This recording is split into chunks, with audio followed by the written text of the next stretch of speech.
Okay, so beginning our day, and of course it's a big day with a lot of people coming in, and so with a lot of people coming in, it takes a lot of people to help out.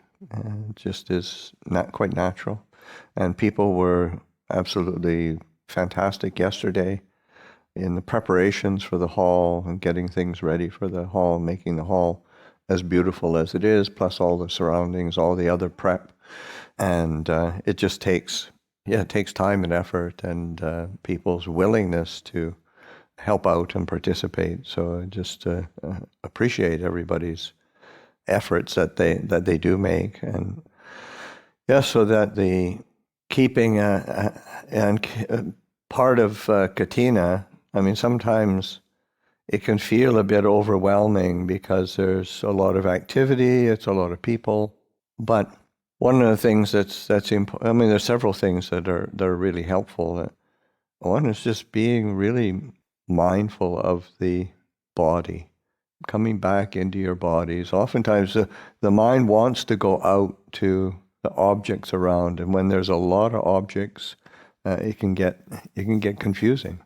So just not buying into that impulse to go out, have a judgment of, I like this, I don't like that, it should be like this, it shouldn't be like that, what about this, my God. So we start proliferating, and then it turns into something busy. But the busyness is in our mind. I mean, it's just people. And everybody who comes is coming with a really good intention. That's like the last talk I gave last Saturday, I think. I was mentioning how when Ajahn Chah went to London, and his experience of London was, wow, this is really peaceful. He really loved the quiet of London.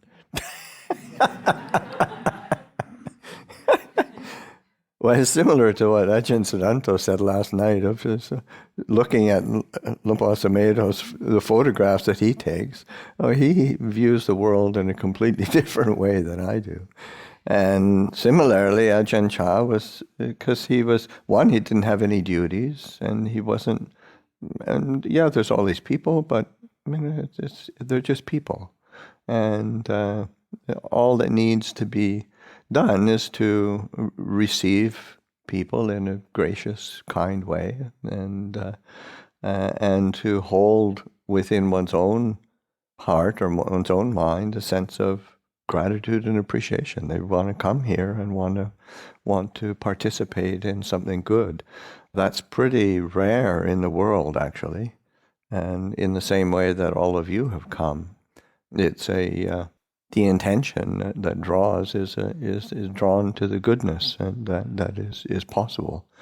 So that if we do go out, I mean, just there's staying with the body, staying with mindfulness, not getting overly tied up in terms of I can't lose my mindfulness. That's just a sort of fear, but it's just not getting caught in the proliferation, not getting caught in all the commentary that we tend to get entangled in our minds. And this is, of course, it is how to deal with a day like today, but it's also how to deal with every single day.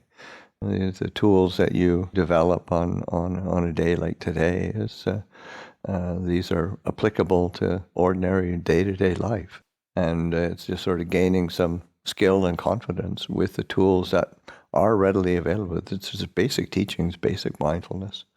You realize these foundations are just so essential, so important to our growth in the Dhamma. And so today's our Katina Day. Just encourage everybody to look out for each other, pay attention to and also to take some initiative. I mean, sometimes people miss things. We all miss things. It's impossible. And if you're leaving it to the work monk or the abbot to look after everything, then that's a good way to create stress for for them, and just really pay attention to what can I help with, what can I do, and enjoy the time with each other. It's really important because it is a joyous occasion. So just to express my own delight in seeing everybody coming here today. So, sadhu.